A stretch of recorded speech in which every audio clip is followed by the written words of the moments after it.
Oh, good. So I can take the rest of Patreon to talk about golf? We figured They you'd love want when to. you do that. Yeah. There we go. I like this better. You know what? Let's do this instead. This is a better plan. I got you.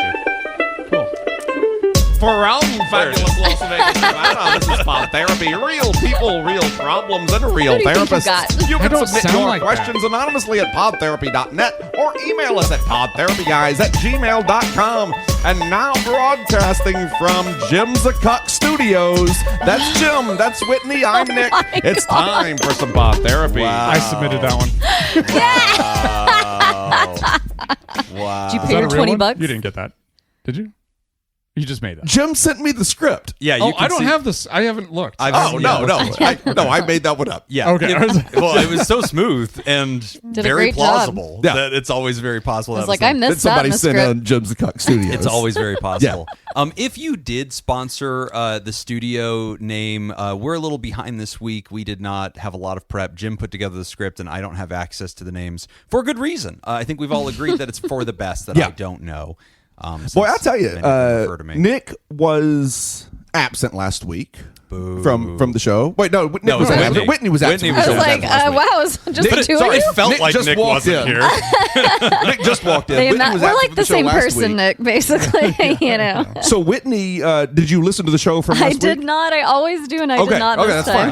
fine. That's fine. Because what I'm gonna mention is the three of us on the show last week discussed in part how difficult it is to schedule the recordings for this show. Yes. And how it is always very difficult to schedule these recordings around four adults' Yeah. schedules. Yeah. And then that got really demonstrated last night. Yes. Oh my In our gosh. text thread, It was watching us all just throw out every possibility. Like, This is the 1 2 hour overlap. This Go. single recording is the most difficult recording I think this show has ever scheduled. Probably. Well, yeah. and we almost went camping last night thinking, oh, I can be Yeah. back later. And I was like, thank goodness we didn't.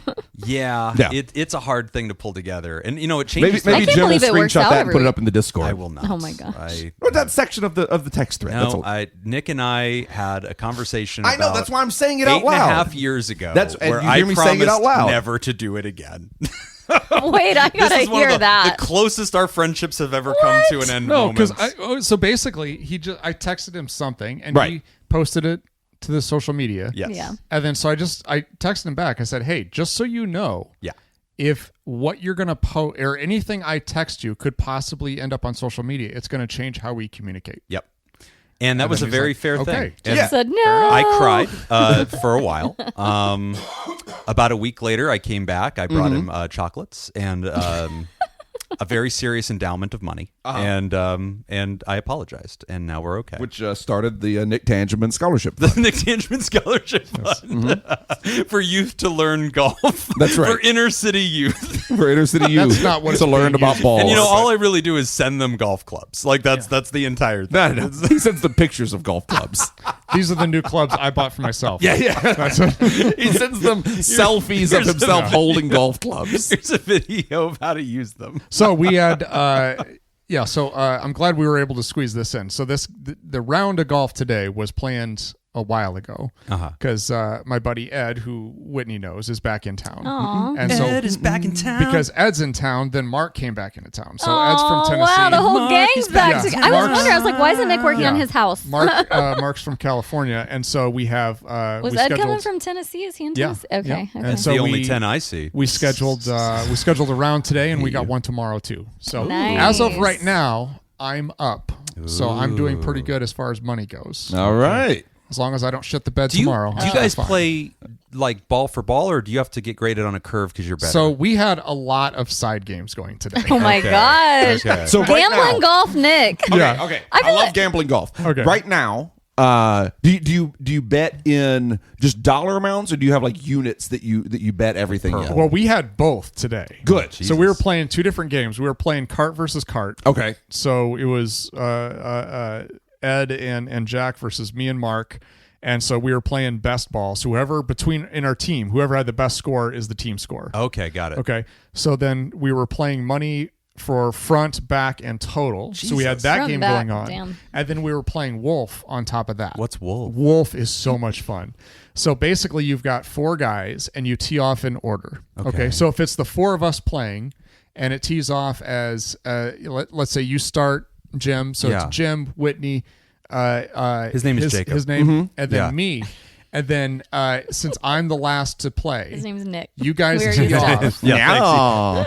I've got a lot of names going through my head right Yeah, that's fine. now. So you guys tee off, and based off of your shot, I can pick my partner. Who I want for that hole. Oh, that's so interesting. I can say if Jim's, if Jim's in a great spot, I'll say, okay, I'll take Jim. So it's me and Jim versus Whitney and Jacob. Okay. Okay. And so we're playing for 2 points each. If we win, we get 2 points each. If they win, they get 2 points each. Or what I can do is I can say I'm going to lone wolf it. So that means I'm going to play by myself. So it's the Mysterious. 3 of you versus me. A wolf pack or a lone No. wolf? And so then if I go one-man alone wolf pack. No. and I win, then I get all Nick 4 is a points. one-man wolf. It's a one-man wolf pack. Wow. So we did that too. Did so we were playing. I feel like multiple you're games. more of a lone wolf. Okay, so how much? I how much are you wasn't up right now? And then how many? Do you have one more day to play? 15. I'm up about $20. Okay, Yeah. Did you play yesterday? No. so you've played one day. You have one more day to play. One more day to play. Yeah. All right, Okay. Jim and Whitney. Oh, here we go. I got $5 Oh, we side betting? that says Nick is down by the end of day 2. Oh, damn. So this is an up or okay. down bet. We're just going up or down. All right. So can we? So if we both pop in with $5 on it, and if we both I take got a the 5 in my over, purse so right we now. say he's up, you got to pay us out each 5. So you're really wagering 10. You get $250, Oh, we each get half of 5. but you also have a $20 cushion to work with right now. Oh, I see. Because I'm saying he's going to be down. he's got to lose all 20. He's got to lose 20. All right. You know what? I'll take that action. Yeah. So you get $250. Okay. You throw me 5 if I he's see. if he's down. If you win, do we each have to give you 5? Yeah.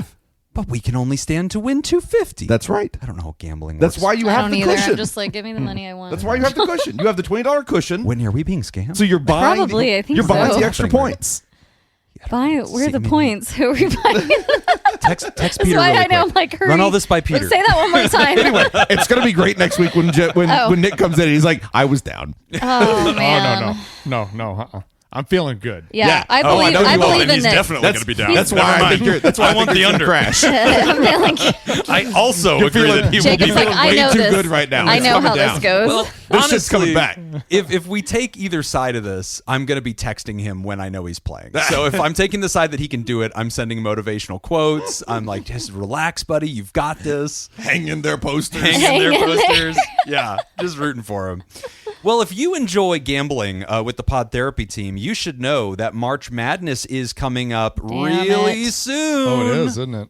It is coming up really soon. it is March. It is March, in Today. fact. And so we are going to be getting ready to launch our brackets. It goes out to everybody who's with us at patreon.com/therapy at any giving level. So this is your chance. If you're out there and you're just a public listener and you've thought, I think I might go to the patreon.com/therapy thing, but never really cared. But this sounds fun to you. Jump in, come have fun with us. Basically, the winner among the audience, whoever the best bracket is, we will get them one free thing from our shop, assuming it still works.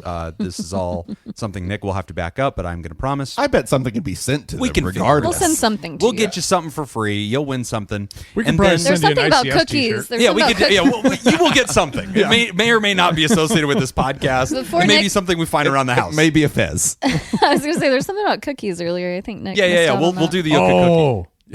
Okay, so cookies. So last night, because our friends were in town last night, we all decided, let's go out to dinner. So we all went out to dinner, brought their significant others. So we had a group Yeah. of us. We went to Summer House Okay. in Durango. Oh. Durango Casino. I like the And Durango a lot. they've got like a cookie shop in the front, and then the restaurant's in the back. Okay. And so on the way out, I went to the cookie shop, and I'm like, oh yeah, you I mean did. these are big ass cookies. Yeah. Slower. Bear Jake. claw Slower. size Oh, a big cookies. bear cookie. Yeah. I hadn't Okay. thought of the bear twist on the cookie game. This is a whole new twist. What'd you get? Ooh. I got a peanut butter one. He just stood there. You're masturbated allergic to peanut furiously. butter. Yeah, it'll be fine. It'll be fine. It's fine. No, what? Your face is looking a I've little got it. puffy. I haven't even eaten it yet. I think just He's having a reaction Just just thinking about near it. it. yeah. Get a Benadryl. He's not okay. Yeah, then I got a M&M. Okay. Okay. What the? And then maybe velvet chocolate. Ooh, Red- red cho- velvet. Red I think was the velvet. fourth one. Yes. Red velvet. You just ate those in front of cookie. You better eat those in the corner away from Laura. Yeah. Yeah. Yeah. Did I ever tell you I never? Okay, real quick. I know we're in the real show. But Yeah. this is Patreon content, but Oh, yeah. fuck it. So I came home the other night. This is so funny. So I came home the other night, and house smelled like cookies. I was like, oh, awesome. This is great. Yeah. Smells wonderful in here. So Laura made cookies. Laura was burning cookbooks. And I went, and Laura went into the room, and Laura had a cookie sitting on the side by the end table. And I was like, oh, you had made cookies? She's like, yeah, I made some cookies tonight. And there's one sitting there. I was like, how many did you have? She had one. Mm-hmm. So she had one. There was one sitting there. And then she's like, yeah, and I put the rest in the freezer, whatever. Mm. And then I go over to where the cookie sheet is, and you see where the cookies were. Right. Uh-huh. Guess how many cookies she baked? So these are those like crime scene outlines of cookies. Yeah. Okay. Yeah. Oh Now, boy. So I she mean- either baked. I mean, it's got to be 6, right? Yeah, I'm thinking she went really low. Yeah, me too. So she's eaten one cookie. She Yeah. has a second cookie. There's one more There's visible. one. Yeah, And we so- know there are more than one in the freezer. So we know of the existence of at least 3 cookies. yeah. We know that she ate one. 6 is You a We know good there's guess. one sitting on the table next to her, You and there's at least cannot. one in the freezer. You're not firing up an oven for 3 cookies. That's not okay. Unless you're Laura. I think it's 6. I want think- 6. Oh, Half a dozen is correct. she had to have made 10. Okay. She made 10. Oh, I you was think it's gonna going to be a guess big 6. story? I'll You think guess it's going to go 5. the other way? Because I feel like there's only 4 Okay. on the. You're all over. She baked 3 cookies. Jesus Christ. What did she put in the freezer then when she said I put the One rest? cookie. Oh, She ate 1, one, 2, 3, Ate 4. one. Okay. One was sitting there, and then And she one- froze the third. There's Climate change mean one. nothing to her. This is inefficient. If I'm baking cookies, I'm baking like 50 cookies. Yes. If you're making 3, you microwave those fucks. There's no way. I am filling up whatever cookie sheet thing Yeah, with I all the have. cookies. I'm covering it with as many cookies as It's can called fit in the portion thing, control, okay? Okay. because I can fit that in the oven. She does this with all snack food. Like when, like her mom makes these really good. She calls them Christmas cookies. I call them bars because they're made in a sheet and then you cut them. Okay, yeah. So they're bars. Okay. But either way, they're really amazing. So she gives all of us like a bag to take home at Christmas time.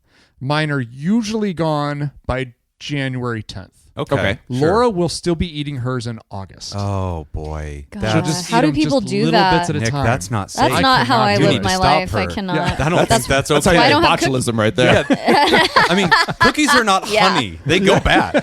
Well, she freezes them. Again, I think that matters, I bud. think you have 6 don't months. think it matters. Okay.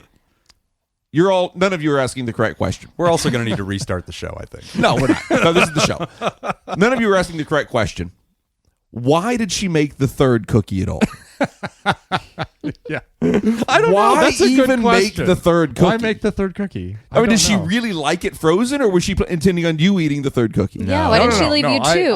I did not factor into her decision making at all. So she's No. planning on eating the 3rd cookie I at some believe point. so. So does she just Yeah. enjoy a frozen cookie I think as I think well? so. That's I a think saved so. cookie. That must be. That's it must a be. bank. She must like the texture of a frozen cookie. Ugh. I will. Okay, I hate that. But Oh, I love frozen cookies. no, No. the only exception is the Girl Scout cookies. Yeah, you get me the I Thin agree. Mints and Oh, shove yeah, those yeah. bitches in No, the those freezer. those are only Those in the are freezer. amazing. That is the one. I'm really not interested in those not frozen. Yeah. Exactly. Yeah. Otherwise, I'm not having it. But I don't think this is safe, and I'm worried for her. And I just What kind of life insurance you got on? yeah. I don't have anything. You're not yet. married You mind if I get some? I think we could do that, right? Yes. Just get a mutual policy. Yeah. I think I can just take out life insurance on anybody, I right? know. I think that's how that works. I think the FBI asks some questions if you do, but I mean, that's fine. I mean, I took one out on Peter 6 months ago. as soon as she heard about the injury, My mama didn't raise no dummy. he ain't gonna make it. I see a financial opportunity. Financial opportunity is a financial opportunity. Oh, everybody, welcome Hashtag to St. Peter. Yeah. the beginning of spring. I've got a 30-year deal on him. I'm covered That's right. for a while. You got term? Yeah. Oh, my God. All right. I did have to get him to get a physical. Shit. We are starting this show. Welcome to Pod Therapy, everybody. We are kicking off the spring. It is beautiful spring weather here in fabulous Las Vegas. We are in like the high 70s and early 80s. It was 83. Yeah, and hopefully we're going to get a little bit of a chill out, but it's happening. So we are in full launch for spring, which means March Madness. Get into patreon.com/therapy. You can join the brackets. It's a lot of fun. It's free to play, and it's just a great, crap talking fest. We always have a good time with that. And we're going to be getting closer and closer to Mental Health Month as we get closer to May. You definitely want to be a part of all the fun and the shenanigans. Patreon.com/therapy. And we've got some great questions for today's show. We're also going to be reading some iTunes reviews that some folks have been submitting, which is really fun to kind of celebrate and thank folks out loud for their contributions. But this first question is a follow-up to one we have answered in the past. Hiring a dominatrix, Part 2. Oh, I remember this one. Of course you do. We haven't had more than one hiring a dominatrix. Which is sad. Yeah, I mean, honestly. I would think we would have. Yeah, where are you at? Oh, I was Quit like, why is filtering that out sad? all those dominatrix You're questions. right. Yeah. We got to open It's up an the easy spam fix, controls. easy fix. Yeah. Turn that filter off. Howdy, Pod Therapists. I previously wrote in regarding my relationship troubles with my wife, while I was also experiencing a great amount of personal change. The TLDR was that I had recently made drastic health and lifestyle changes that ultimately led me to navigating a surge in libido, but also the realization that I am, and enjoy being, submissive. My wife tried to be a dom for me, but realized she wasn't interested. The topic of me seeing a professional dominatrix came up, and at the time, my wife gave me a firm no. How firm? Very firm. Good Nice. one. Very good. After that, we began couples counseling where we discussed our bigger issues and eventually my submissiveness. At that point, my wife had come around on the idea and decided I had permission to seek out a professional. I was excited but hesitant to follow through. My therapist advised against it until more work had been done on the relationship, but the desire felt like it was welling up inside of me.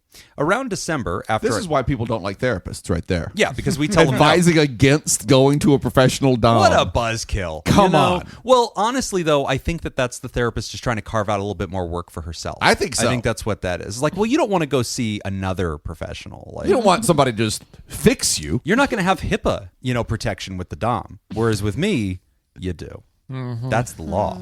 Around December, With after the dom, you have hippo A protection. therapist as there a it dominatrix just seems funny to me. Oh my gosh. Smack! Tell me about your does that make you childhood. How does it? Yeah, I don't feel good about that. Do you feel like a Yeah. bad little boy? Tell me about your father. Sometimes it's just a cigar. Not say it. today, though. Good work. to Not get done. today. Around December, after It's a penis. Every day it is. Around December, after I wrote into the show, I felt like my wife was encouraging me to have this experience. My work and home life were each causing me considerable stress, and my options for any form of outlet felt slim at best. Against most of the professionals' advice, I scheduled my session with the dominatrix. Prior to my session, my wife laid out explicit rules I was to follow. Not wanting to lose her trust, I kept these rules at the front of my mind and even presented them to the dom.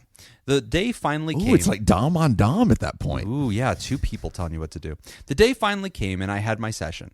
Honestly, it was almost exactly what I had hoped. I explained my situation to the dominatrix and she was very empathetic and understanding. After my session ended, I felt brand new. It was amazing. When I returned home that night, my wife had questions. It was obvious this was partially out of curiosity, but also her feeling out if any rules had been violated, which they hadn't. While talking about my experience, I mentioned something like, I look forward to my next session. Fast forward to our next couples therapy. The main topic was this experience and how it impacted each of us individually and as a couple. While speaking on her side of this, my wife said something to the effect of, I thought he was going to come back and report on what happened so I could fill this role. But I guess instead, he's just going interesting. to keep going back. I was shocked. If you recall from my previous email, she had zero interest in playing this part. Now it felt like a total 180.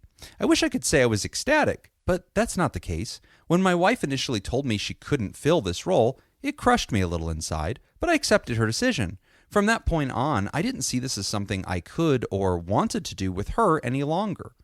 A big part of this type of dynamic for me was knowing the other person wanted it and enjoyed it. One of the things I discovered I wanted was someone who was either a professional or putting the time and effort into learning about this, not just something you do to appease someone. What I was hearing from her sounded closer to pity sex.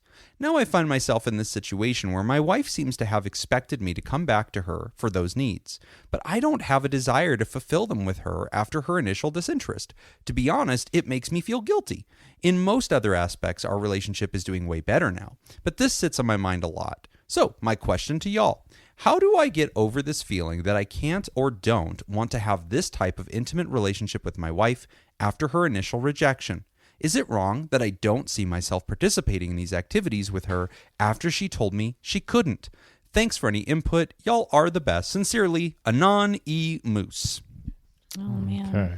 You know, when people say that human sexuality is deep and a cavernous, vastness to understand. Yes. They're just wrong. Okay. It all Yeah.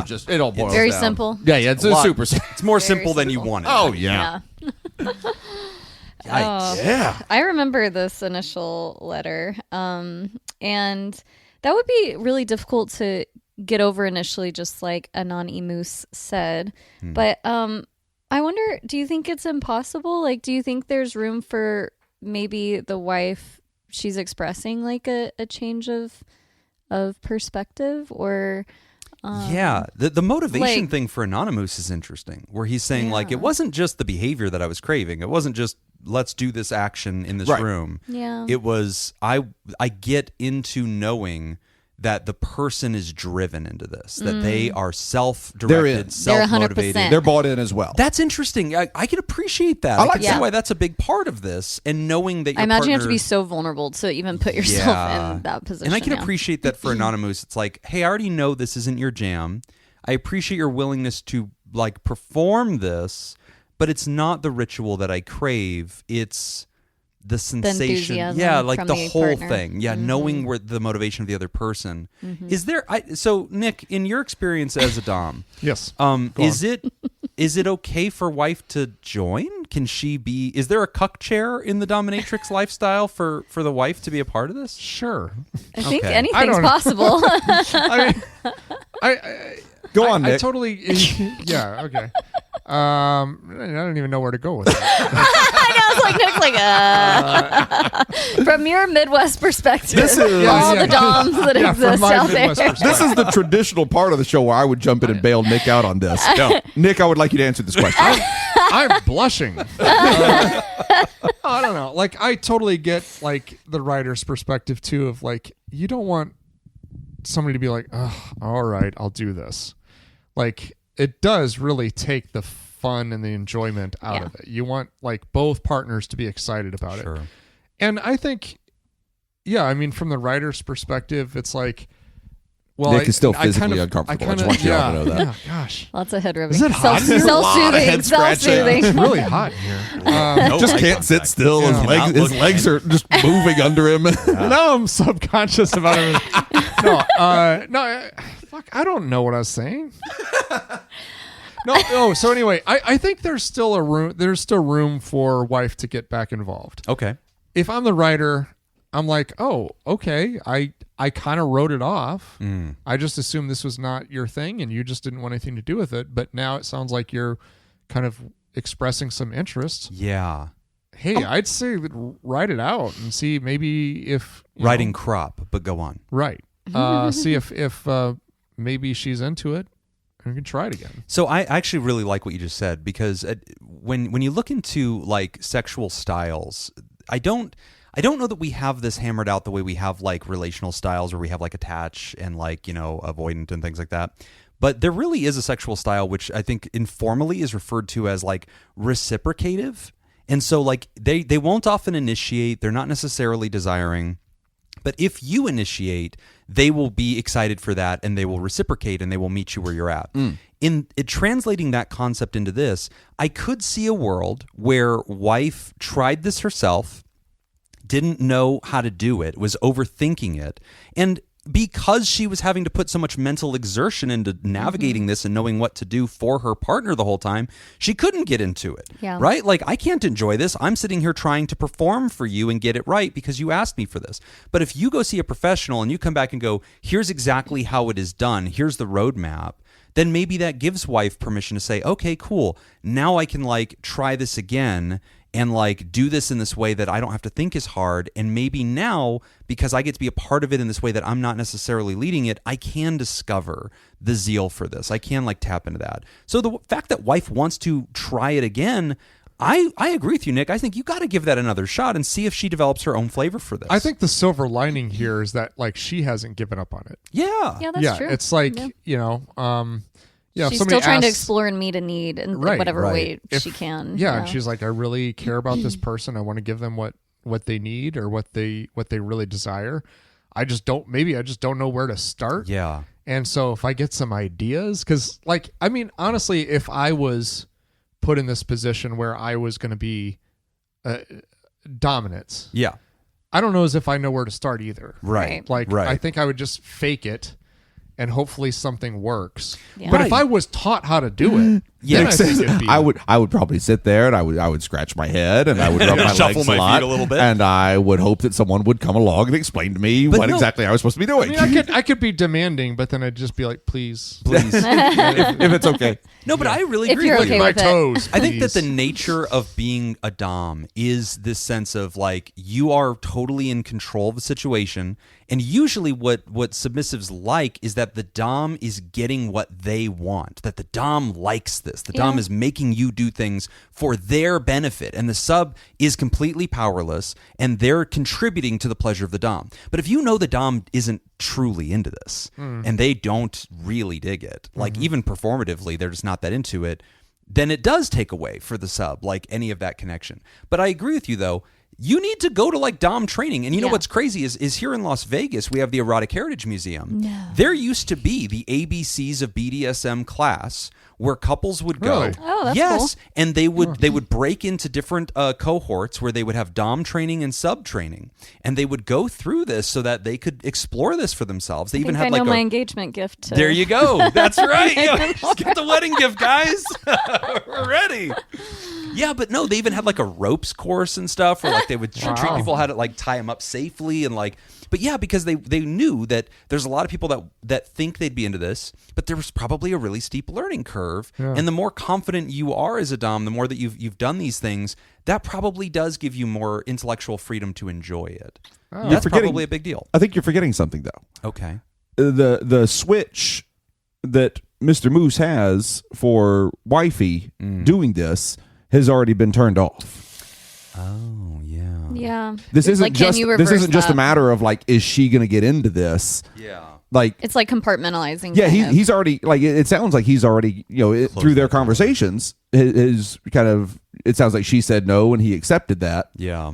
and like in that acceptance just went turn Yeah. that switch off. Turn that switch And off. I bet it would be really challenging now that he's been to a professional to kind of backtrack. That would be, and you like had a great experience. See, that would be challenging. I think that well, for one thing we don't know is if this conversation between Mr. Moose and wifey has continued. I was Right. wondering. Yeah, I was. gonna touch on Was that this next, a yeah. single conversation at the therapist's office, or is this an ongoing? It seems like things are Right. said, and then they wait until therapy to talk about Right. it. Which maybe Yeah. that's the And agreement. that might just be Maybe the nature that's of the the letter. agreement, yeah. And we're not sure about that. Yeah. So we don't know if they're continuing this this dialogue outside of the therapist's office. But yeah, it seems like if wifey wants in on this now, the onus is on her.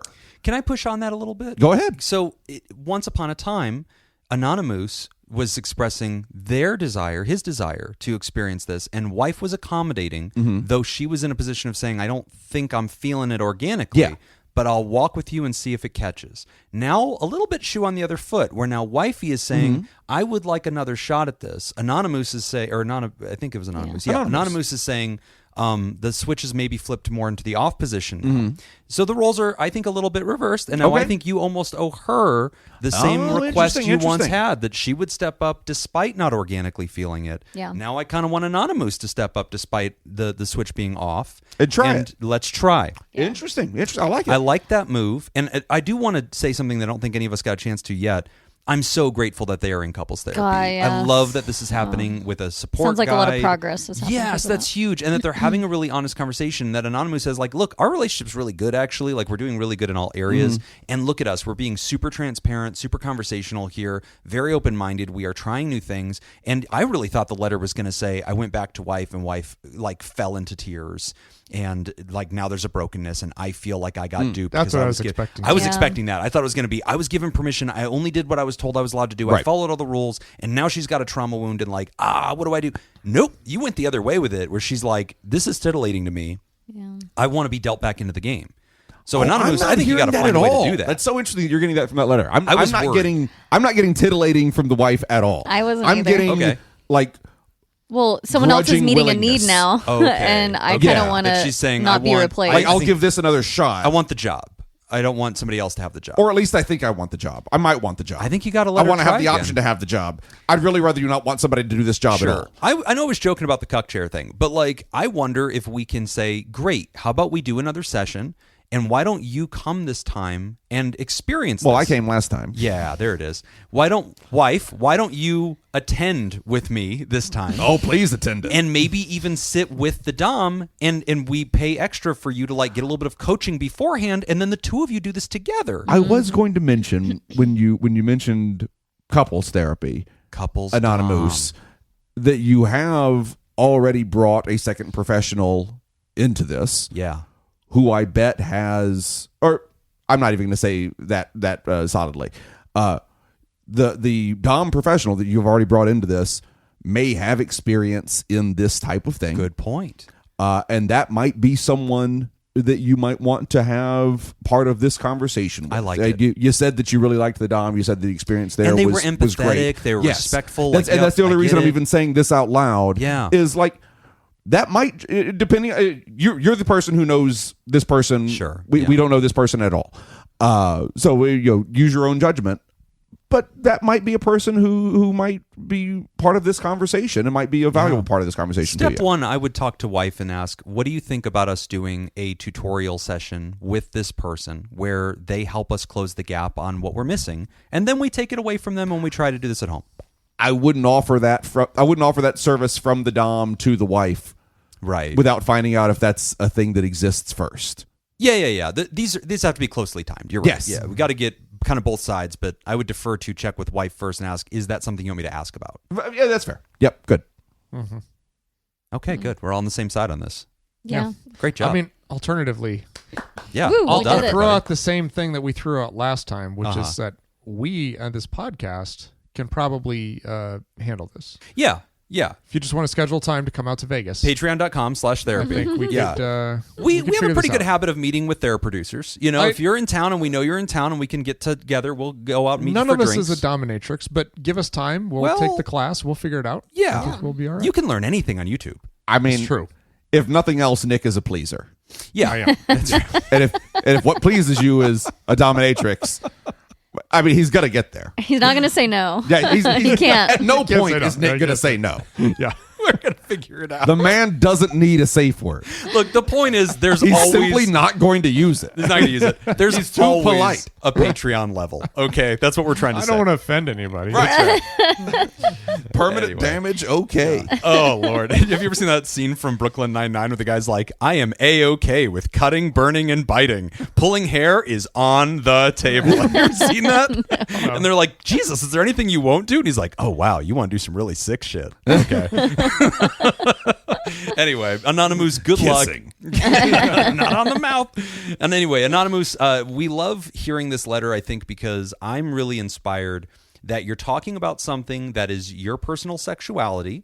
You're shining a light on it in a non-shame way, which I think is really cool. You're showing people how to have big, ethical, hard conversations and how to also accommodate your partner when they're feeling those feelings and trying to be as respectful as possible. And you're highlighting how to utilize professional support and tread lightly and not just bulldoze through anything and say, nope, I've got the green light, I'm going to do what I want to do, but check, evaluate, kind of reconsider and adapt. So, hey, I love that you're doing this. Again, we're taking guesses here. We don't know where your wife's at with all this. But yeah, I really like the idea of if there's a way to help her experience this and she's saying I would like another crack at it, I think she once bent over backwards for you to try that out for you. So now I think maybe she's willing to do it again. Maybe she'll bend over again. It could be good. We're going to take a quick break, and when we come back, we're talking about creating depression action plans. You're listening to Pod Therapy. Today's episode is brought to you by Smith Scoop, Mason Miller, Tess Miller, Byler T, Paris, Team Monaco, Oscar Swanrose, Anna Marie, Emma Kane, Myra, and Sam Cohn.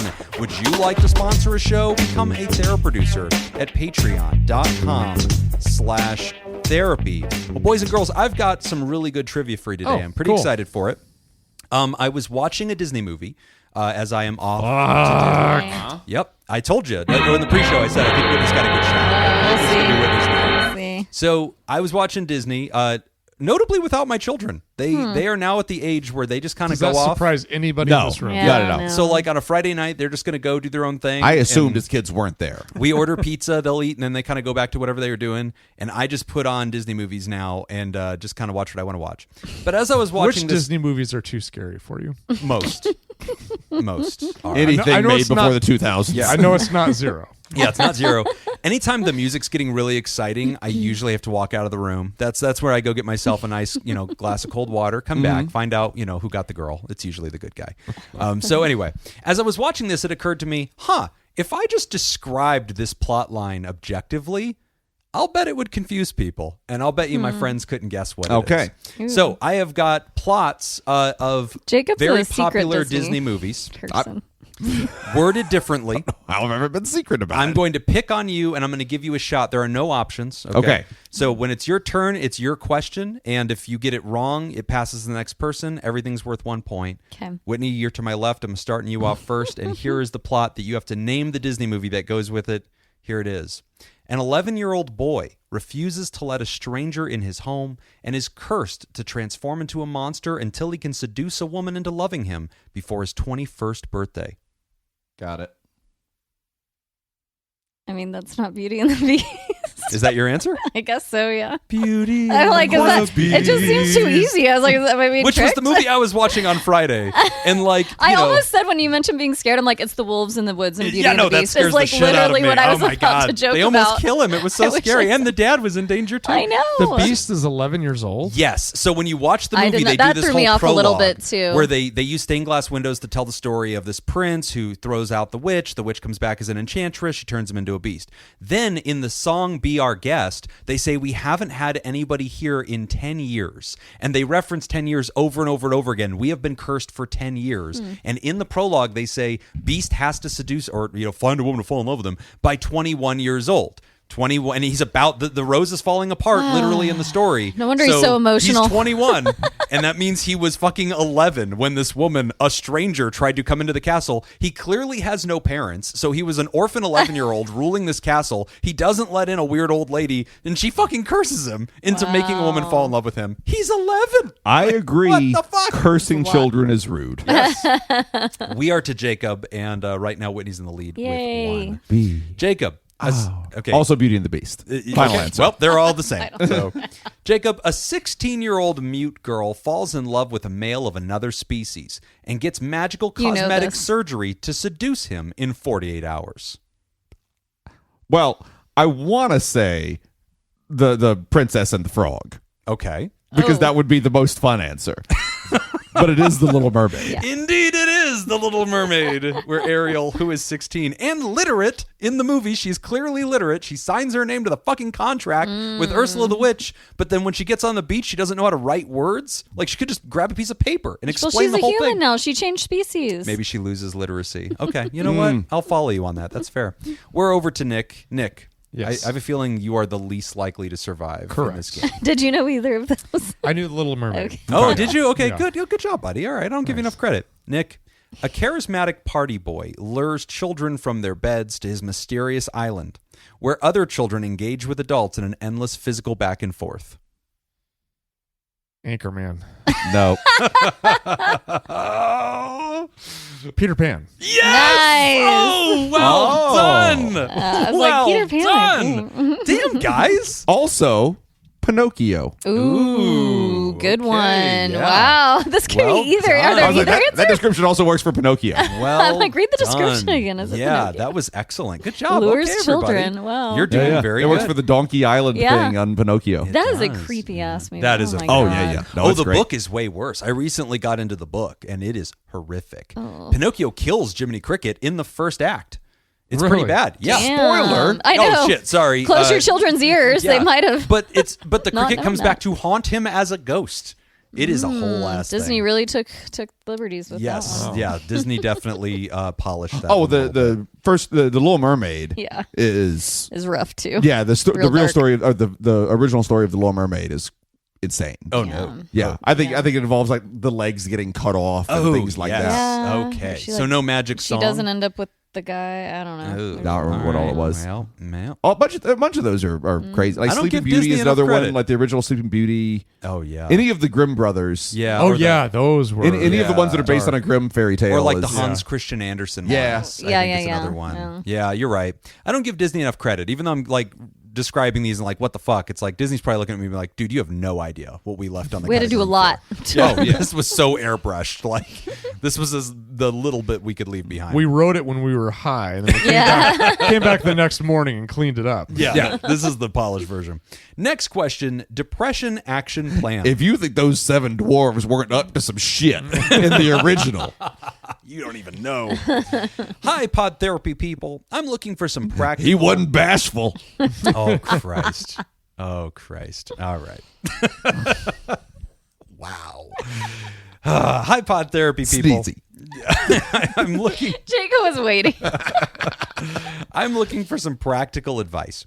Years ago, Robert Brownie Jr. Mint was on the podcast as a guest and telling his story. It's an amazing episode that inspired me personally when I was building the courage to seek treatment. In that episode, Robert mentioned an action plan for when he started to experience his depressed feelings and thoughts. I thought I had one, but turns out a mental list isn't enough. So, I'm seeking to put one in writing and have on hand the next time I need it. I'm wanting to add some small, practical things. My idea is I can add them to my day, and that could help reset me onto a better path. AI and Reddit have talk to a therapist covered, and I see some generic stuff like eat healthy and exercise, but didn't find a lot of helpful advice. We all know those generic platitudes are so easy to ignore when you're feeling down. Any advice on what I can add to my list? Thanks for everything you do. Signed, Drew. I like this as a concept. So for those who haven't seen that episode, go back into our catalog, find the one with Robert Brownie Jr. Mint. He shares a very touching story of his own mental health journey and how he did experience suicidal ideation and ultimately was hospitalized after an attempt. And he talks about his story of recovery. But one of the things that he talks about is whenever you're battling with depression, sometimes the right solution to that is to just kind of be a soldier. And because you can't trust your own mind. You can't Right. wait until you're going to feel emotionally motivated to do the next right thing. Right. So he talks about this action plan that's like, hey, you make this concrete list of after this, do this, after this, do this, at this o'clock, you do this. And then what you do is you remove your own motivation and your feelings from this, and you become robotic. And you just do these things. And it's actually really, really smart because when we're treating depression's a real son of a bitch to treat. Like people Yeah. with anxiety, they want help desperately. They come barging into the office. They're like, I am experiencing so much suffering. I will do whatever you tell me to do to make this stop. I'll take medicine. I'll show up to every single session. I am I'll so overthink motivated. everything you say. Yeah, that's right. Literally, I'll take notes. Whereas a depressed person, even getting them to come back to therapy or follow up on their medicine or obey their doctor, it's really hard to do because the brain is constantly telling them this is pointless, nothing works, they're unmotivated, they can't get out of bed. It's hard to wake up every day when you're feeling so much despair. And so like with depressed people, we have to really take this huge kind of approach where we're showing them like, hey, look, this is like an entire ecosystem that you're living in. It's like, winter in London kind of thing. It's gray in every direction as far as you can see. It's just going to be over and over and over again. You have to persist. You have to endure. You have to do what's the next right thing even when you don't feel like it. And we talk about in depression this triangle where we're trying to wiggle every corner of the triangle just to see if anything gets better. One corner is usually biomedical, so like we want to throw medicine at the problem. One corner is cognitive, so we want to throw therapy at the problem and get a person thinking differently about their perspectives of themselves and what their beliefs are. But then the other corner is just action. We just want them to do literally anything different. Going for a walk in the park, taking their dog outside, taking a shower every day, making some food, going to a hiking club, watching new shows, reading a book, listening to music. If they're religious, going to their church, like literally anything that they can change every single day, we want them to do, because we are just furiously trying to get any portion of that depression triangle to budge, and we're trying to grab it from every single corner. So this action plan is actually genius because it's the part that you, the patient, can actually control. Outside of taking the medicine, outside of going to therapy, making a list like this is great, and really it can have anything on it. You can be as experimental with it, as eclectic with it as you want, because anything is worth trying. We want you to be experimental. We want you to be doing novelty. Everything is a good idea.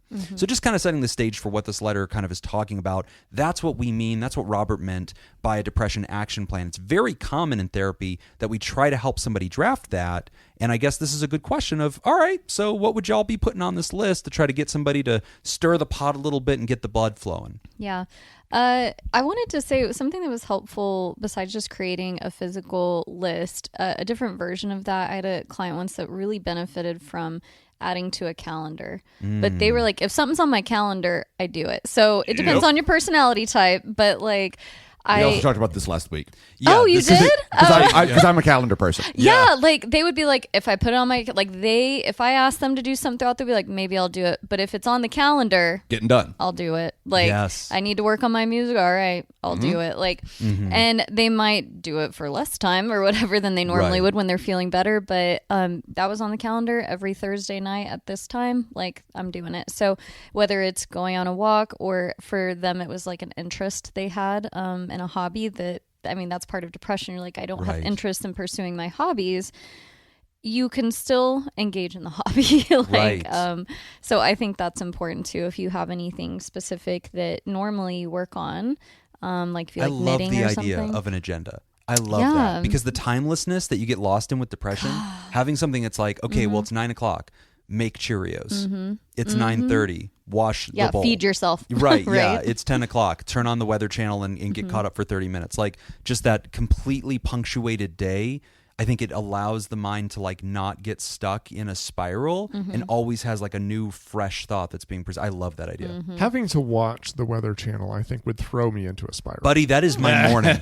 Every morning. I know it is. I watch. I believe it. I watch like I am fucking a NORAD general. Like I am sitting there staring at it like something is very important. I need to know what's going on in like New York right now. Like, is it raining in Pennsylvania? What like, does it change in your life? Yeah. To know this information. Great question, Jacob. Okay. Readiness. All right. Consider all right. myself Good. Oh my gosh. ready. You know, Vegas has some of the most extreme changes in weather, within the same day. It's actually pretty funny because usually the Weather Channel's like, oh my God, they do it like regionally. So they'll be like, okay, we're in Northeast, then they go to the South. Oh, you're watching all over the country. Yeah. Right. So like, I watch the whole thing. I don't watch our weather. I watch our the national weather like you just channel. mentioned, not interesting. It doesn't change. No, there's nothing to say. It's really funny because when they get to us, it's always like, and it's hot, or it's like hot and a little windy. I don't know. It's 50 degrees and nothing's going on. Sometimes they'll say fucking hot. Yeah, that's right. Those are the two. So occasionally, really fucking hot. Either nothing's happening or everything's on fire. It's like those two things. But yeah, I like to know what's going on in other states. Okay. I can just feel it out and be like, okay. You don't want to go there, but you want to know the weather. I watch the weather for where people I know live, like my family or friends. Okay. I like on my little weather app on my phone. I'll sometimes scroll through that when there's like extreme weather. I like to look at that. I'm like, what are you going through right now? When the Midwest was getting hit with all of those snowstorms, I had people coming up to me single craziest and being like, hey, is your family okay? You're like, and I'm oh gosh, this happens to me. Yeah. Well, I don't know. What happened? I don't talk to them. Sure, they're fine. Yeah. It's like, why? What's going on? Yeah, they do this shit all the time. What are you talking about? I've been invited to any funerals. I assume everything's fine. Yeah. Oh no, I get the is your family okay? And that's my clue that some kind of extreme weather is happening. Jacob's Googling furiously. What? Oh, shit. I just Like, pulled what, out his they have a phone. storm? Starts texting. I Tornadoes? will check. Are you guys okay?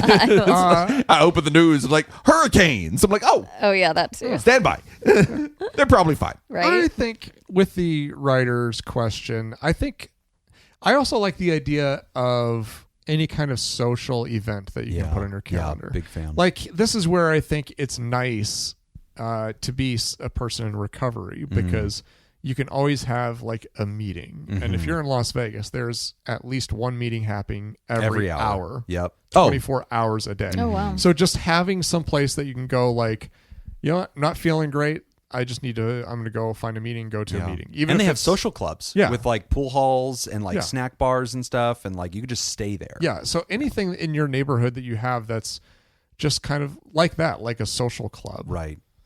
I think that would be beneficial. I like that a lot. Like a crack den. Okay. Yeah. Like a crack den. That's an Yeah, option, yeah. I suppose. You can hang out there all day. Yeah. Or a church. A crack den or a church. Yeah. Crack den Tomato, church. tomato. Church, yeah. So yeah, I really like the idea of calendaring things, punctuating, putting it on a schedule. Social is super important too, and that's one of the things that's really hard about like being depressed. And it reminds me of like whenever you've got like muscle soreness and stuff, where like the solution to this is actually going to be stretching, right, and feeling exactly the pain that is caused by this, right? But you've got to push through that pain, and that's actually the cure. And that's exactly how depression is, right? Because like the depression says, isolate, do nothing. Don't shower, don't go out. Nobody wants to see you. Just stay here and wallow. And you've got to push through that soreness and that pain and make yourself just go somewhere, even if it's just going to a Starbucks or going to a library and just being around people. That's I it. think. Yeah. Taking a walk through a mall. I had one patient, we were making a depression action plan. And one of the things that was in there was she will go to Walmart and she cannot leave that Walmart until she has browsed every single aisle of the Walmart. So she's got to do a circuit. I kinda don't hate She's got to go that, through the yeah. whole place. And this was really good for her. She was a retiree. She didn't have anything else on her agenda.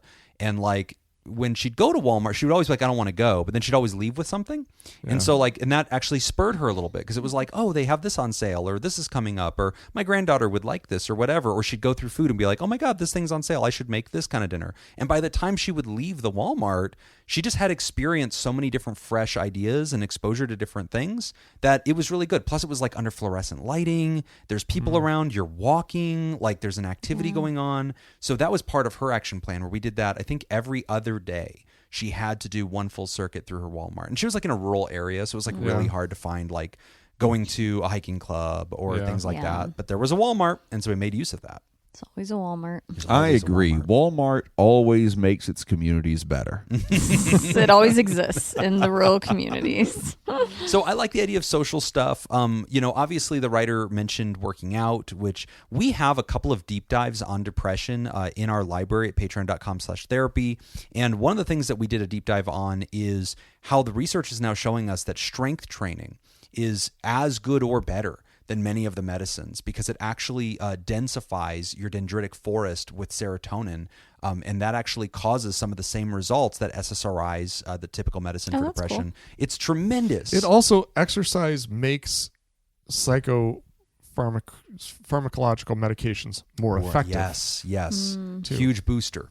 So all those things go together. But what we need to do, writer, is whenever we're putting together this plan, we want as many ideas on there as possible. But those ideas are worthless if it's just a big paper of ideas. So what? You could have 35 pages of suggestions.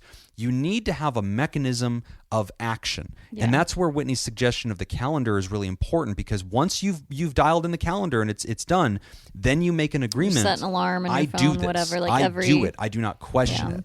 Or you have some kind of system where at these periodical moments throughout my day, I'm going to roll. This is one thing I did with a person is we made our depression action plan. I think we had 12 items on the list.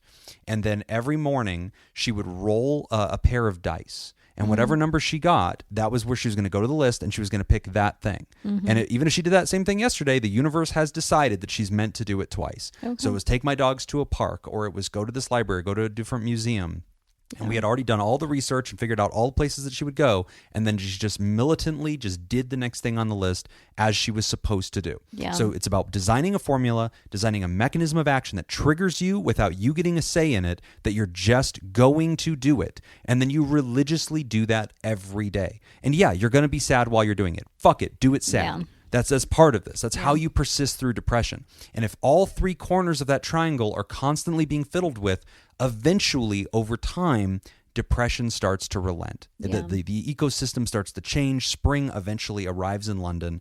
Even if you have chronic depression symptoms, you have to learn these persistence, military kind of like adherence to your program. Because if you don't, then you're just going to get sucked into the void, right? And it just keeps getting worse. And it's really, really serious. So if you can swim against it, swim. Yeah, I think what you said too, like doing it sad is going to be really important, because I think sometimes we hear things like, oh, eat healthy or exercise. Right. And it gives us the impression that if I go this one time, I'm going to feel better immediately. Right. Yes. But it's not really like that. It's kind of like, hey, I'm just doing the action knowing that I might feel 10% better, which you're still going to be fucking depressed. But honestly, I think that's a good perspective to have, is that you're not necessarily like trying to get to 100%. Mm-hmm. Yes. If you can get from 20% to 30%, then yeah, my goal is good. that studies show this as helpful, so I'm going to do the things that all the studies have shown as helpful. Well, and also, I think sometimes you have to give yourself a pass to say, my goal today is not to feel better. My goal today is to do better. That's it. So I may feel as shitty or worse by the end of the day. That is not the criteria that I'm going to use to judge whether I was supposed to do this. I'm going to do this because this is superior to nothing. Yep. And another huge thing that I would add to your list writer, like whenever I make these lists, I want something physical, I want something social, and I try to create categories, right? So I want a ton of physical ideas. They don't always have to be going to the gym, because sometimes that's not appealing. So it could just be taking a walk, taking your dog for a walk, go to a park.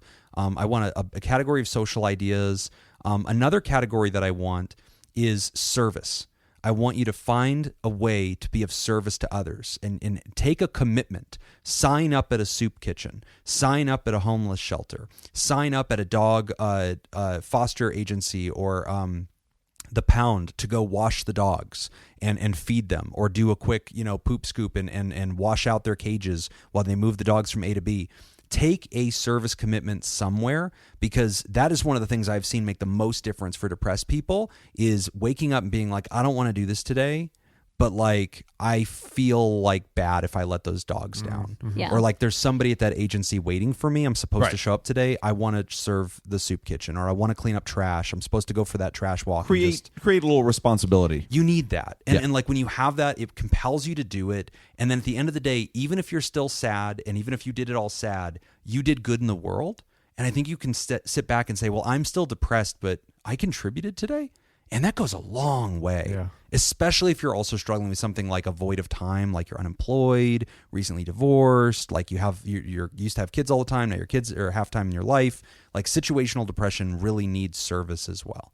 So all of these are good ideas, writer, and I'm really glad you asked this question. Thank you for also giving us a chance to brag about Robert Brownie Jr. Mint. Yeah. One of our favorite people.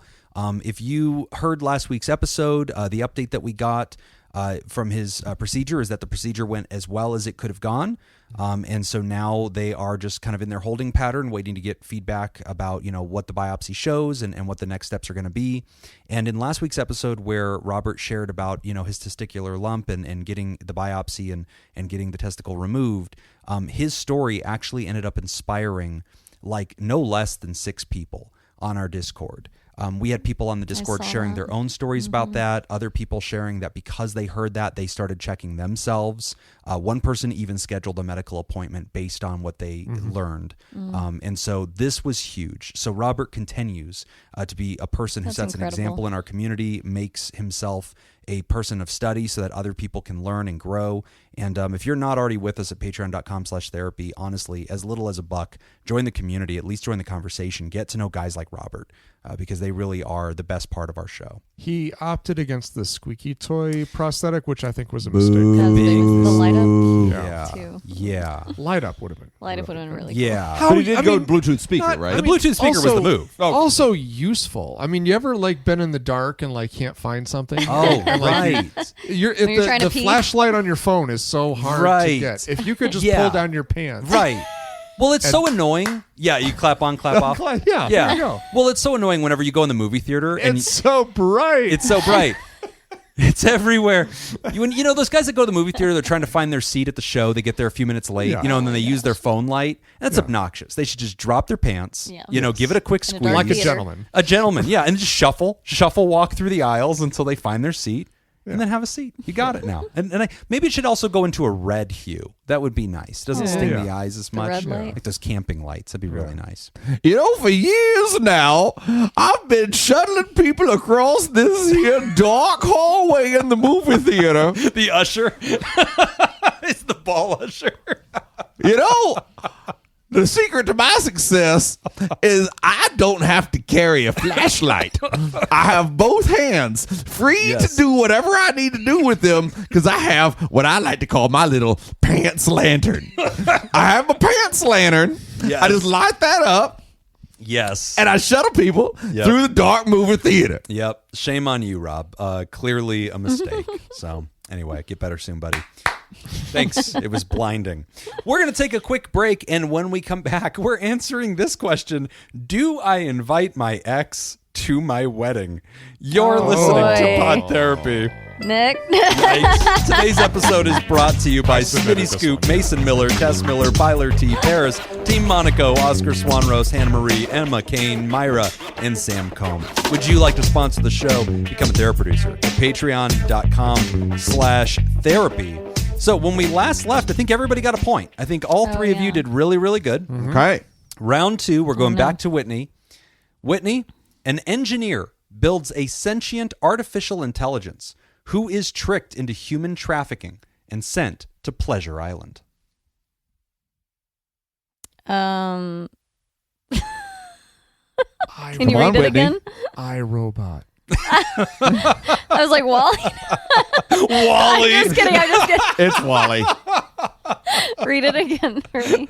An engineer builds a sentient artificial intelligence who is tricked into human trafficking and sent to Pleasure Island. Okay, so that's got to be Pinocchio, right? It is Pinocchio. Yes. I was like, pretty sure pissed off that Pinocchio, Jacob but- stepped on me.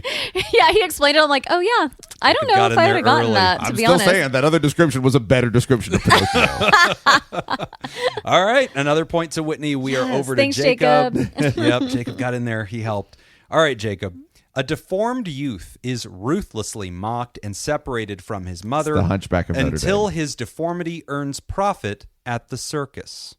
Oh, it's Dumbo. Yeah. Dumbo! Not a bad Dumbo. off the cuff guess. Yeah. It's not Disney, but that could also be Rudolph. I thought about Rudolph earlier, but I was like, not Disney. Or the Hunchback of Notre Dame. Or the Hunchback. Okay. Wow, tie game still. We go to Nick. Here we go. Nick. Okay. An orphan is forced into indentured servitude and placed under house arrest until she gets a magical makeover and seduces a prince. Hunchback of Notre Dame. Yes. Toy Story 4. Okay, Use so I'm thinking this pronouns. could I be feel like that helped. Rapunzel, but a deformity. An orphan is forced into indentured servitude and placed under house arrest until she gets a magical makeover and seduces a prince. Deformity was on That Dumbo. was Yeah. that was Deformity- Dumbo. Okay. Yeah. Then I'm gonna say Cinderella. That Nice. is correct. Well Woo. done. Boy, I All thought right. that'd get hard this round. We got a tie game. I do have a tiebreaker. Go ahead. You want it now Let's do or it. after Let's third go. round? Let's All right, fucking here go. it is. Let's So fucking this go, is, Jimothy. We got to have a buzz. All right. So as okay. soon as I finish reading, you have to let the question finish, and then I will bring my gaze up, and that means that Oh. it is time to buzz because I'm going to need to visually certify who has buzzed. Okay. I don't have your thingies on. Here we go. First one to answer gets it. An 11-year-old girl unexpectedly falls in love with a 28-year-old military man when his invading force attempts to kill and enslave her family. Buzz. Oh fuck, Buzz. Oh, he was done. I mean, Nick did raise his hand Nick raised his I didn't know hand. you on were an done. audio show. Okay. Great All job. right. No, what is it, Nick? This would be Pocahontas. It is Pocahontas. It is Pocahontas. I was gonna say Mulan. I mean, I think what's the Anastasia? Oh, Anastasia. Anastasia. That's That was not a really Disney, good. That's though. actually not Yeah. Disney. Is that not Disney? Yeah, Okay. I love really that good movie. That's not Disney? No. Also, that the one works for quality that, is too. very good. I think it's That's DreamWorks. true. I think that was. I one think of it is DreamWorks. I think it's one of the big like DreamWorks action ones. So that was really good. Great job, everybody. All right, so Nice. Nick, the guy who I did not see winning this thing, definitely came I'm out just on ahead. fire today. You're Like, right. I should not lose. Oh No. yeah, Boy. say that as many Deb, times go to as the you can. casino. Yeah, Tell go Mark. yeah, Tomorrow. gamble. Tell Put it Mark to all go on with black. Yes. All right, last question for today. Do I invite my ex to my wedding? I could share a lot of background here, but it's probably similar You to were most married. situations like this. Also, worst sentence for this question ever, because the whole question's 3 sentences. And when they start with, I could give you all the details that you probably would like to know, but this is similar to every other situation of this type. What? Anyway. I'm close to an ex, and I know he'll eventually hear about my upcoming marriage. I'm unsure whether to let him find out on his own, reach out to him myself, and or possibly even invite him to the wedding.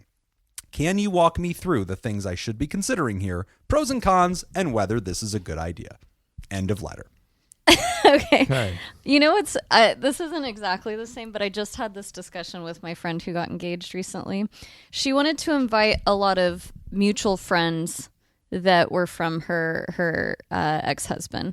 So like you spend time with these people, they are your friends too, but once you've split, it's like they still stay in contact with him. Right. They're really his friends. When she goes back home, her fiance has met these people too, but like really these guys are like closer to her ex. So when we're talking about it, I was like, she mentioned, do I invite like these people to my wedding coming up? And I was like, why? Why would you do that? Like, what? It was just like and she's like, well, you know, we are close and this and that, and we dug around more and more, and it was like, because you know I can't help but therapize my friends. That's how this works when you're a therapist. This works. But she was like, I think deep down I want them to see I'm happy. Like I want them to see like how good I'm doing, you know. Yeah. But like, and she's way better with like doing way better. It's a way better match, like whatever. So yeah, I don't know. My mind went there, like, why are you wanting to invite this person? It sounds like this person is on better terms with their ex, so it might feel like, oh, I'm close with them, so I've been do to I invite them? one wedding that I can think of where the bride's ex-husband was there. Did they have a kid? Children. They have a kid together, but they are genuinely very good friends, and I believe better friends than they were a married Okay. couple. And I think a they rare think, situation, yeah, but I think see they it's think, not I possible. think they think the same thing. Did he give her away? Stop. That needs to be a TV Also show. did the first dance. Yeah. Also remove the garter belt. Yeah. Right. With You know his what? teeth. He's like, I don't think deja this is vu. a healthy relationship. Also escorted them into the honeymoon. Yeah. Even at that one, I don't know that he had to be there. Like, he was there and it seemed fine. I chatted with him for a while. But why? That's the thing. It's like, it wasn't awkward. Right. It wasn't weird for anyone that I noticed or that I saw. But at the same time, like, all right. Everybody doesn't have to be at everything. Yeah. I would say if you're really good friends with your ex, it sounds like ex-husband based on the pronouns. Yeah. Tell him. Does Or it they matter? may not have been married. They might Yeah, have does just it dated. matter if they Yeah, were married yeah. or if it's like a boyfriend? Does that change how we partner? feel about this? I don't think so. No, because the writer knows what that relationship is. I feel like if How it's an many exes did ex-husband- Laura invite to your wedding? I know. This is going to be a Just good kidding. one.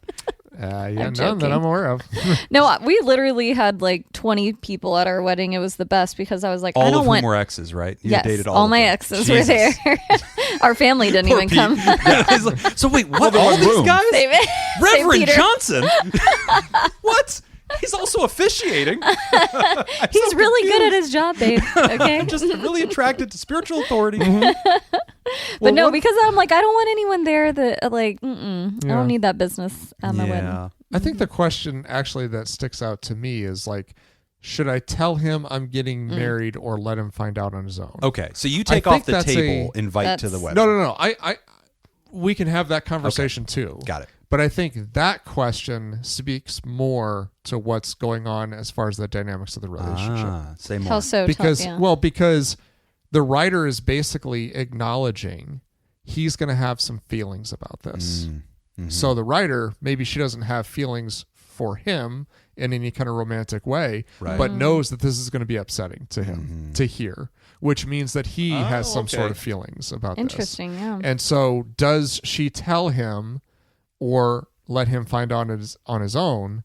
Kind of tells me that she's worried about him. Okay. About how he's going to take this. That maybe this would be bad for his mental health or would hurt him. Well, yeah, Or be or a just shock. or he's going to be really upset by Yeah. it. In which case, if he's going Or to, it'll if this affect him emotionally in yeah, some way. Yeah. and if that's the case, then should he be at the wedding? See, Like if he's gonna if Yeah. he's gonna react negatively to just the fact that she's getting married again, right. well, how is him attending the wedding gonna go? Good point. See, this is why we needed so much background, writer. And the fact you were like just hand waving that and being like, this is like everything else you've ever heard like this. I like making up the background. No, on I our like own. this. Yep. Yeah. I don't want any more background than this. All right. I have a new background for you. Okay. They're divorced. Ex-husband pays alimony.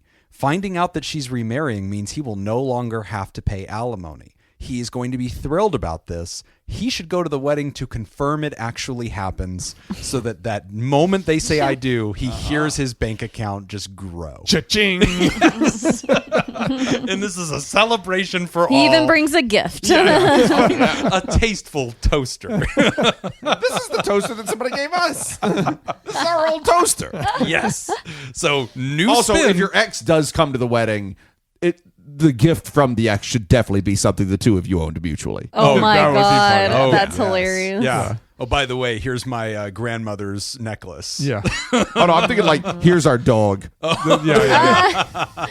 These were pillow You can have shams. it now. Yeah. I think it matters quite a bit if they were married. If this is a ex-boyfriend, let's say writer is in their mid-20s and they grew up with these kids and like dated one of them, and this is an ex-boyfriend and they're still cool and they were kind of like the Yeah, that's semi-serious awkward. high school relationship. It didn't work out. They stay in touch. They're family friends. Now as an adult, I've met this guy. We've gotten serious. We're about to get married. My ex-boyfriend / friend is still youthful and like, you know, maybe has a little bit of that emo in him, and I just want to let him know like, hey, it's going to happen. If that's the dynamic, He's got a little emo in him. Got a I'm going to put a little more in him. there it is. A little mo. A little little emo. So, yeah, like, okay, that's one dynamic where I agree. Like, okay, how's this kid going to handle it? Like, are they, emotionally stable? Should they even be at this thing? Maybe there is, like, the give them a heads up thing. I think I'm comfortable with that. But, like, if this is your ex-husband, you owned property together, you lived a life together, you got a divorce, you stayed friendly, and now you're going to move on and get the next marriage. I don't know that I feel, especially if you don't have kids and there's no like symbolic reason to bring the ex-husband to be like, oh, hey, we're all still one big family. Like the two men get along. They're going to help raise this kid together. Like if there's not that symbolism, I don't know. Also, how does the husband feel about this? Like, how does the new husband feel about this? yeah. I'm on the fuck you. him. Yeah, I'm on the Y'all are fuck you. considering your partners? New Yeah. husband's in. New husband in this hypothetical scenario, We're just- totally in. We just say he's definitely not got a problem with it. No. I think he would. If we're making up a backstory, let's just say he's also his ex too. Okay, y'all are too much. Now, now what do you Oh, meow. This do? I is think now he's got to exciting. come to the wedding. I think he has to come. I think we've settled on X has to come to the wedding. And officiate. Oh my gosh. This is exciting. And has prima nocta. Well, probably already did. I mean, Presumably. Which means it doesn't matter one more time. Oh boy. I do not want to be at that wedding. Nope, and I do. Dude who fucked my new wife is there waving. Like, no. I say invite him and serve popcorn.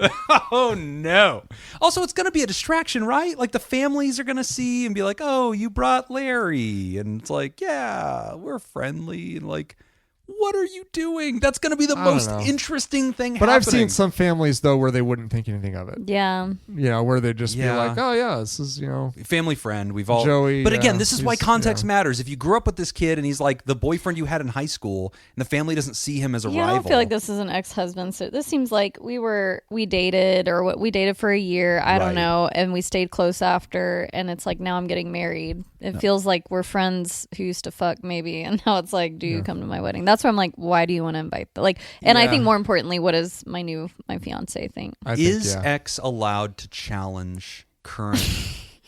If anyone has any reason, Yes. Just skip that part of He it. shows up with a sword. No, it's like a duel. Yeah. Yeah. Oh my gosh. He walks a up gun to the or a front, sword? pulls off the white glove. It was this skit that I saw. It was Hugh Laurie and what was his comedy partner that he used to do? Laurie and fuck, I can't remember. if you hadn't asked me, Shit, something and Laurie. Nichols and Laurie. What was it?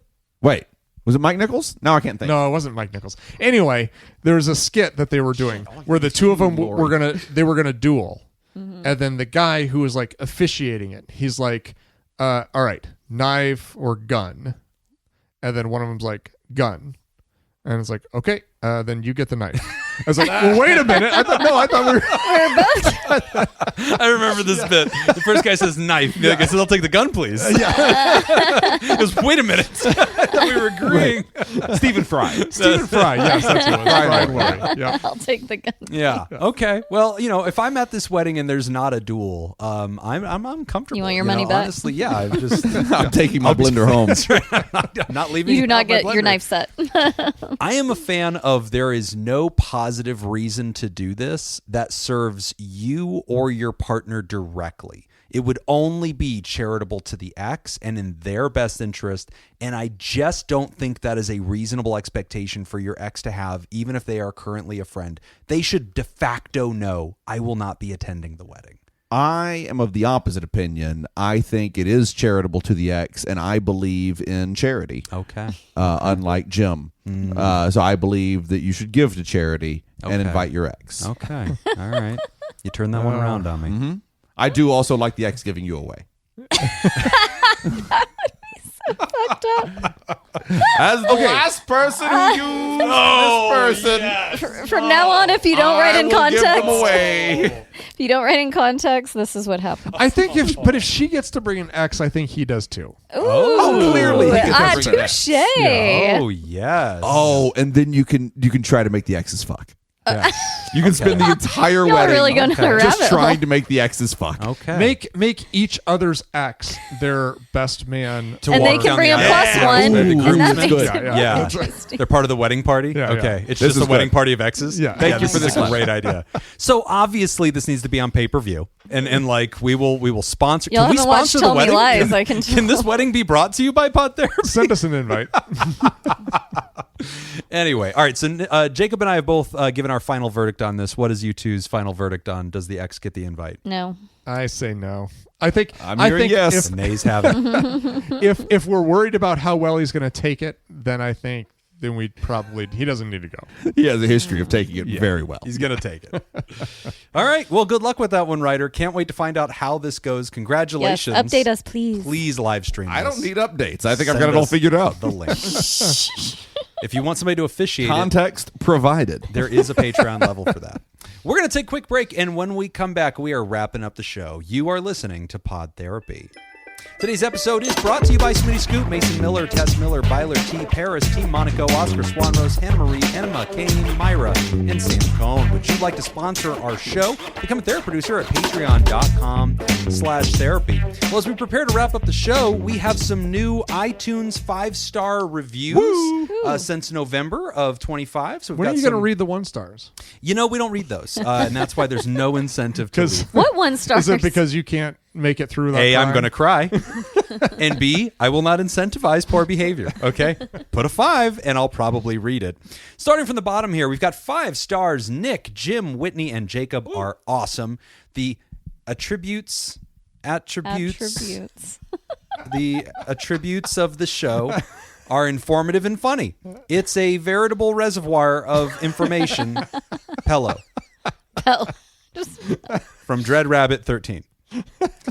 5 stars. How is it possible for a podcast to be this good? The mix of practical, down-to-earth advice and humor makes it incredibly binge-worthy. Jim has the perfect podcast host voice. He does. So much knowledge, and he always ties each question together so beautifully at the end.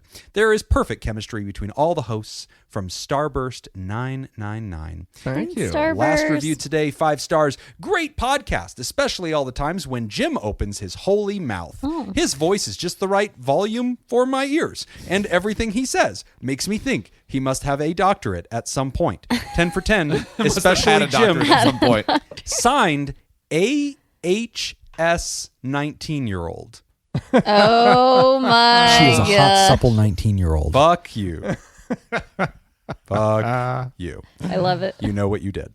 As we wrap up the show, we want to remind you can sign up at patreon.com/therapy. You can get our extended show ad-free a day early, as well as enjoy our live chat Discord community and our sporadic deep dives, interviews, skill shares, research roundups, and rants. As you are hearing this episode, I've released a new Monday installment of my series on artificial intelligence, expressing a theory of how we might try to figure out whether AI ever becomes sentient. What would be the test? I propose a way to potentially check for that. But we do have a new Theraproducer to welcome to the Theraparty. Welcome, new Theraproducer, Kyle Dick. Woo! Hey, welcome, Nice. Kyle. It's spelled D-Y-C-K. I think it's pronounced Richard. Okay. Kyle Richard. Yeah. Kyle Reichard. Richard. Kyle Reichard. Let's go with that.